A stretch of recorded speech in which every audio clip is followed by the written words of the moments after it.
नमस्कार प्यारे भक्तों, जय श्री राम, जय श्री कृष्ण, जय माता रानी। आज हम आपसे बहुत ही खास और जीवन बदल देने वाली बातें करने जा रहे हैं।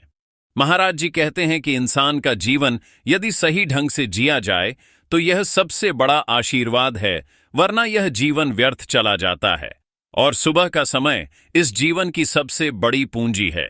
सुबह का समय ब्रह्म मुहूर्त है, और ब्रह्म मुहूर्त वह घड़ी है जब देवता धरती पर उतरते हैं, जब सारी सृष्टि का कंपन सबसे पवित्र होता है, जब ऑक्सीजन का स्तर सबसे ज्यादा होता है, और जब आपकी आत्मा और शरीर एकदम निर्मल होकर प्रभु से जुड़ने की क्षमता रखते हैं। लेकिन अफसोस, यही समय आजकल लोग सोने में गवा देते हैं, जबकि पुरानी परंपरा यही कहती आई है कि 4 हाथ से 6 बजे तक का जो समय है वही सबसे उत्तम समय है। और जो व्यक्ति इस समय उठकर ईश्वर का स्मरण करता है, योग प्राणायाम करता है, सूर्य का दर्शन करता है, उसके जीवन में कभी निराशा नहीं आती। जो सूरज उगते हुए देखता है, उसके जीवन में खुशियों का सूरज भी हर रोज उगता है। लेकिन जो देर तक सोता रह जाता है, उसके जीवन में केवल आलस्य, अंधकार और रोग बढ़ते हैं। देखो भाइयों और बहनों, जब आप छत पर जाओ, आंगन में जाओ, सुबह 4 से 5-8 बजे के बीच पंछियों की चहचहट सुनो, कोयल की मीठी आवाज सुनो, मोर की पुकार सुनो तो आत्मा प्रसन्न हो जाती है।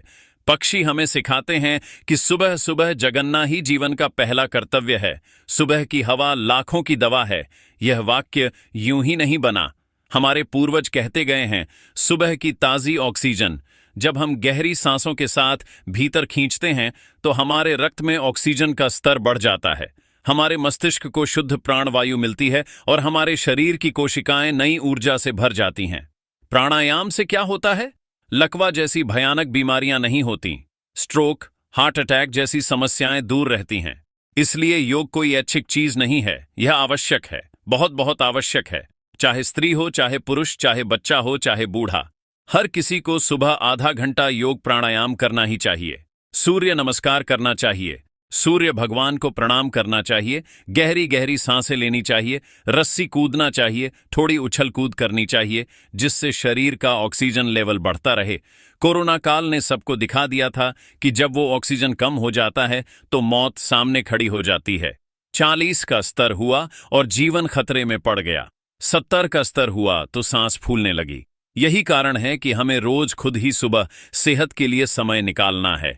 जो स्वस्थ है वही सबसे बड़ा धनी है, क्योंकि बीमार व्यक्ति चाहे अरबपति क्यों ना हो, उसका धन बेकार है। डॉक्टरों के चक्कर लगाता है, दवाइयों पर पैसा खर्च करता है और जीवन का आनंद नहीं उठा पाता।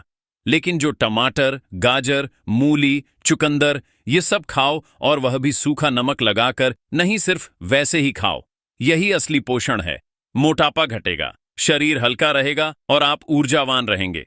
रात को ज्यादा मत खाओ, दिन में हल्का खाओ और पानी पीते रहो, यही सबसे बड़ा उपाय है। अब बात आती है मन की शक्ति पर। देखो, शरीर तभी स्वस्थ रहेगा जब मन स्वस्थ रहेगा। मन को शांत रखना है, गुस्सा छोड़ना है, ईर्ष्या छोड़नी है, क्रोध छोड़ना है। जो मनुष्य हर बात पर क्रोधित होता है, उसका रक्तचाप बढ़ता है, उसका पाचन बिगड़ता है और धीरे धीरे रोग घर कर लेते हैं। इसीलिए हमेशा प्रसन्न रहो, मुस्कुराते रहो, भगवान का स्मरण करो, राम नाम लो, कृष्ण का नाम लो, माता रानी का स्मरण करो और हर परिस्थिति में ईश्वर पर विश्वास रखो। यही असली जीवन मंत्र है। याद रखो, स्वास्थ्य सबसे बड़ा धन है। धन संपत्ति सब बेकार है यदि स्वास्थ्य नहीं है। और 1 करोड़ जमा करके क्या होगा? यदि शरीर बीमार पड़ गया तो वही पैसा अस्पताल और दवाइयों में चला जाएगा। लेकिन यदि शरीर स्वस्थ है तो साधारण भोजन, साधारण घर में भी जीवन आनंदित रहेगा।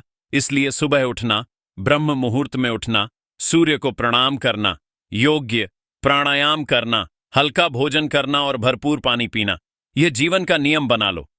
भक्तों, अब एक बात और समझो कि आलस्य ही मृत्यु का सबसे बड़ा कारण है। आलस्य मत करो, जितना काम कर सकते हो करो। घर के काम खुद करो, बर्तन धो लो, झाड़ू पोछा कर लो, खेतीबाड़ी का काम करो, शरीर को काम में लगाओ। मशीन पर मत छोड़ो सब कुछ, यही मशीनों ने आदमी को बीमार किया है।